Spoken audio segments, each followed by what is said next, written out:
Hello అండి. Welcome to our channel ఉప్పు, కారం, మసాలా. నేను మీ అర్చన. ఎన్నో హెల్త్ బెనిఫిట్స్ ఉన్న గుమ్మడికాయని మనం చాలా సింపుల్‌గా కూర చేసుకుందామండి. ఈ కూరకు కావాల్సిన ఇంగ్రీడియెంట్స్ అండి. ముందుగా చెక్కు తీసి కట్ చేసి పెట్టుకున్న గుమ్మడికాయ ముక్కలు. కొంచెం లేతకాయ అయితే పై తొక్కేం తీయాల్సిన అవసరం లేదండి. చాలా చక్కగా కూర ఉడికిపోతుంది. ఇది కొంచెం ముదిరిపోయింది కాబట్టి నేను చెక్కనేది తీసేసానండి. అలాగే చిన్న ముక్కలుగా కట్ చేసుకున్న ఒక మీడియం సైజ్ ఉల్లిపాయ, 2 పచ్చిమిర్చి, చిన్న ముక్కలు అల్లం, వెల్లుల్లి అండి.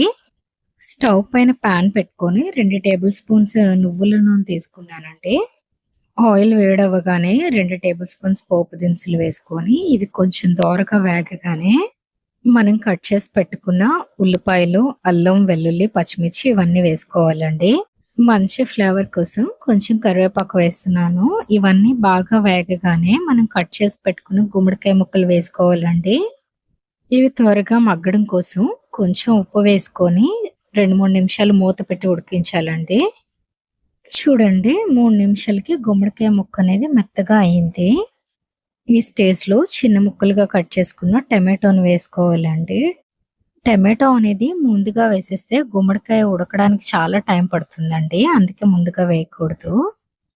చూడండి 2 నిమిషాలకి టమాటో మెత్తగా మగ్గిపోయింది. ఈ స్టేజ్‌లోనే పావు టేబుల్ స్పూన్ పసుపు, ఒక హాఫ్ టేబుల్ స్పూన్ కారం, ఒక పావు టేబుల్ స్పూన్ ధనియాల పొడి వేసుకోవాలండి. ఈ గుమ్మడికాయలని మనం రెగ్యులర్ డైట్‌లో యాడ్ చేసుకొని వారానికి ఒకసారైనా తీసుకోవాలండి. ఇది బరువు తగ్గడానికి ఉపయోగపడుతుంది. అలాగే కంటి చూపుని చాలా మెరుగుపరుస్తుందండి. వీటన్నిటిని ఒక నిమిషం పాటు పచ్చివాసన పోయే వరకు వేయించి, మన గ్రేవీ కన్సిస్టెన్సీకి తగ్గట్టుగా నీళ్లు పోసుకోవాలండి.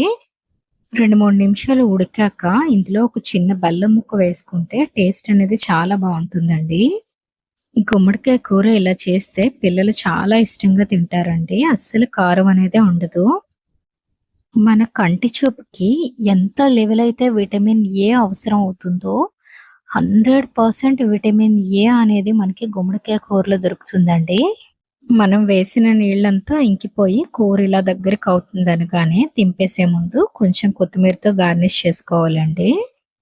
ఇంతేనండి, చాలా తక్కువ టైంలో టేస్టీగా గుమ్మడికాయ కూర అయితే రెడీ అయిపోతుంది.